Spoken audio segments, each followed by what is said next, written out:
I just wanted to let that piano go for a moment. It gives you a kind of an understanding of what this game is going to be like. I won't be doing a lot of commentary. This will be mostly just kind of a visual novel playthrough instead of anything with commentary. Because this game, instead of being like an actual game, this is more of like a visual interactive masterpiece. It's almost exclusively exploratory. It barely has any interaction, but it is still one of the best games. I know I just said it's not one of the best games that I've ever played in my entire life. And the lack of a commentary is so you can kind of envelop yourself into this video as well. Before or after, I very recommend that whoever's watching this go out and buy this, support the developers so that they can hopefully understand that this is an amazing concept and start making more like it. And I guess I will just show you why. Now, I've obviously already played through this, as you can kind of tell by how I'm explaining it. So let's just delve right in. Dear Esther, the gulls do not land here anymore. I've noticed that this year they seem to shun the place. Maybe it's the depletion of the fishing stock driving them away. Perhaps it's me.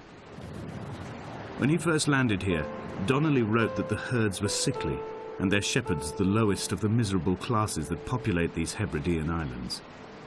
300 years later, even they have departed.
Now, the details in this game aren't incredibly graphic, I would say, but the graphics level it is at right now, and the sounds, and just the gorgeous, gorgeous music and storytelling just deliver. They bring you into this game, and I think it's great. If they made a newer version with even better graphics, this story would be absolutely mind-blowing. Not that it's not already.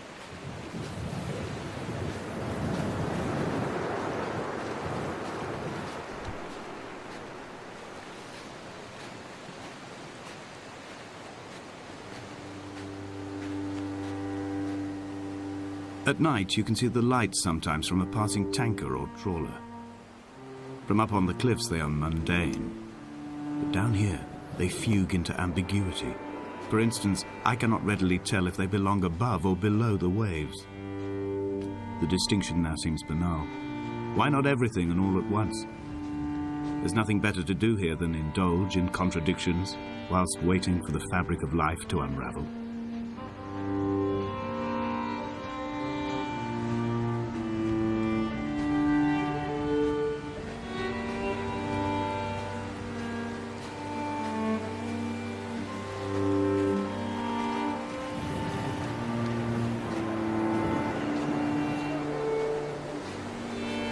So I'm completely alone on this island.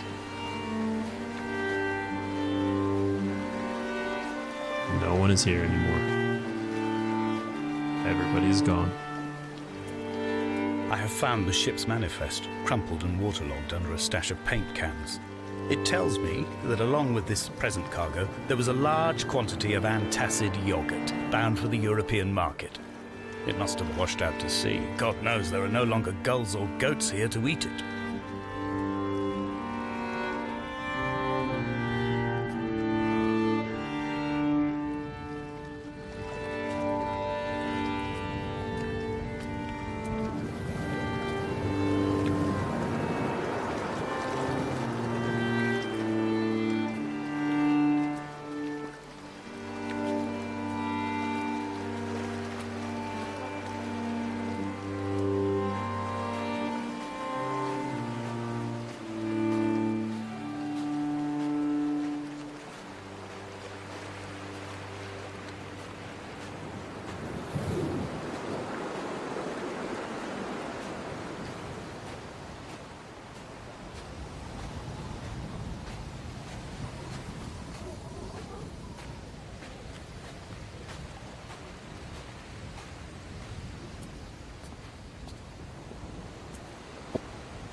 Donnelly's book had not been taken out from the library since 1974.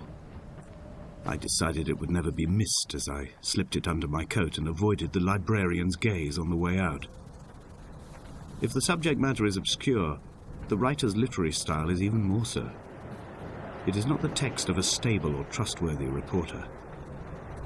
Perhaps it is fitting that my only companion in these last days should be a stolen book written by a dying man.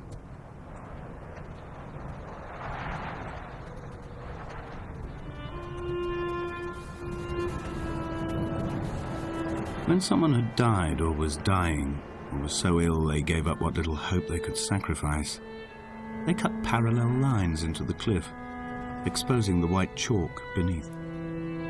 You could see them from the mainland or the fishing boats, and know to send aid or impose a cordon of protection, and wait a generation until whatever pestilence stalked the cliff paths died along with its hosts.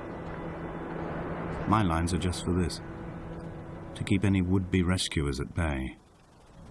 The infection is not simply of the flesh.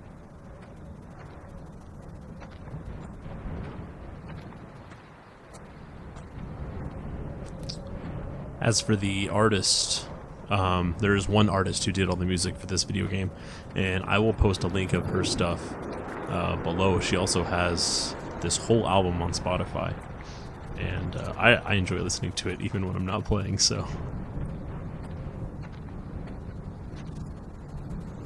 I quote directly: "A motley lot with little to recommend them. I have now spent 3 days in their company. That is, I fear, enough for any man not born amongst them. Despite their tedious inclination to quote scripture, they seem to me the most godforsaken of all the inhabitants of the Outer Isles. Indeed, in this case, the very gravity of that term, forsaken by God, seems to find its very apex. It appears to me that Donnelly, too, found those who wander this shoreline to be adrift from any chance of redemption. Did he include himself in that, I wonder?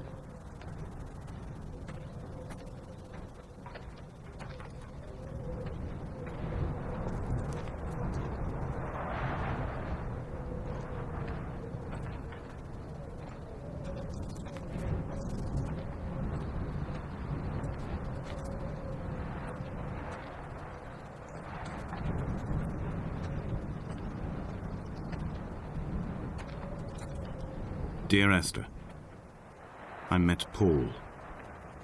I made my own little pilgrimage. My Damascus, a small semi-detached on the outskirts of Wolverhampton.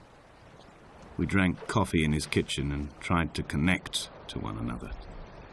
Although he knew I hadn't come in search of an apology, reason or retribution, he still spiraled in panic, thrown high and lucid by his own dented bonnet. Responsibility had made him old. Like us, he'd already passed beyond any conceivable boundary of life.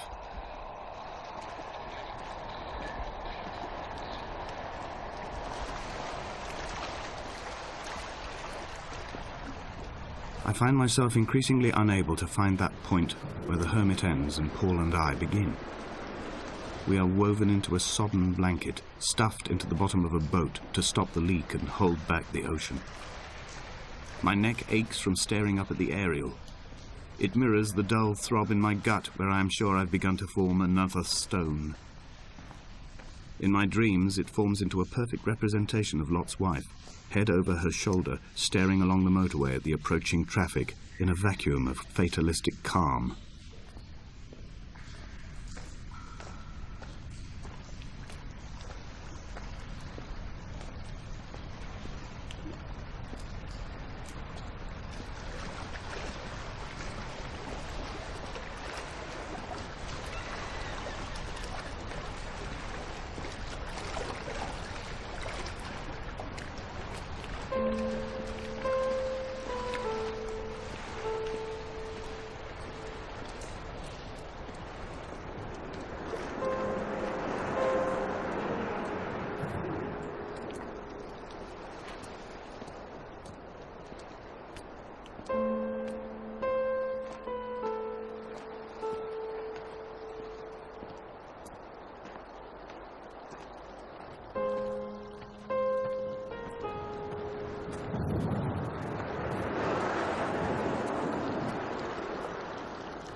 He still maintains he wasn't drunk, but tired.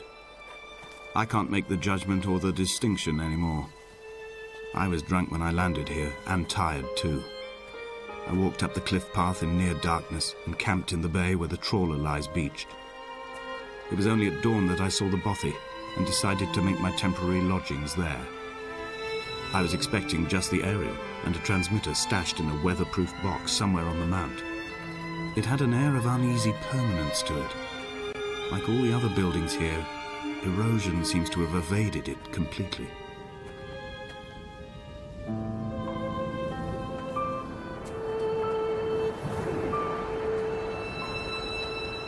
Now, to explain how odd this game is, certain things will and will not happen in this game. For instance, I've played this once, because I've done the intro multiple times, because I've tried to record this a couple times. There's been instances where these books weren't here, only one or the other book was here, for reasons I have yet to explain. Supposedly there's many, many secrets to this game that have yet to be uncovered.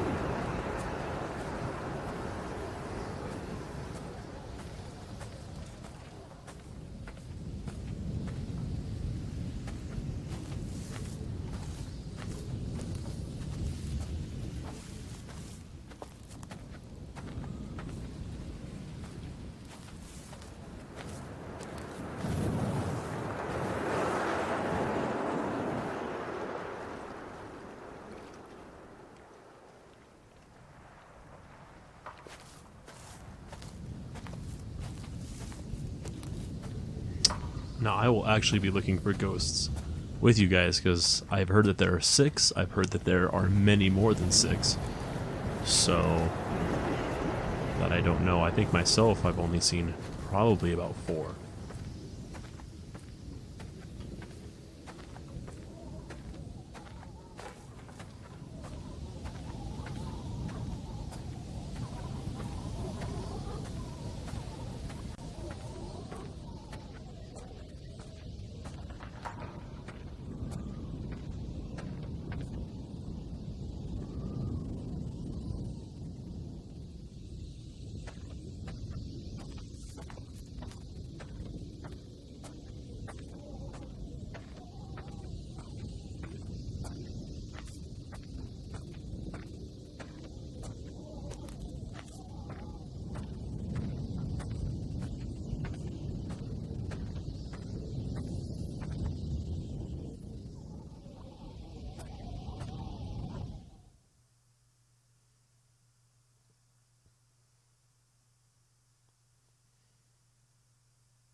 Dear Esther, I have now driven the stretch of the M5 between Exeter and Bristol over 21 times. But although I have all the reports and all the witnesses, and have cross-referenced them within a millimetre using my Ordnance Survey maps, I simply cannot find the location. You'd think there would be marks to serve as some evidence. It's somewhere between the turn-off for Sanford and the welcome break services, but although I can always see it in my rear-view mirror, I have as yet been unable to pull ashore. Yes, there's a ghost right there. Oh, it is gone. It'll pop back up. Hang on.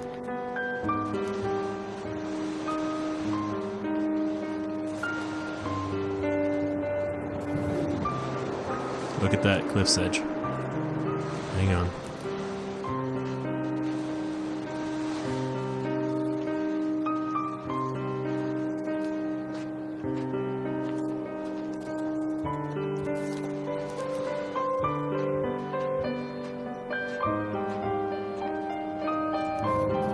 Was that one?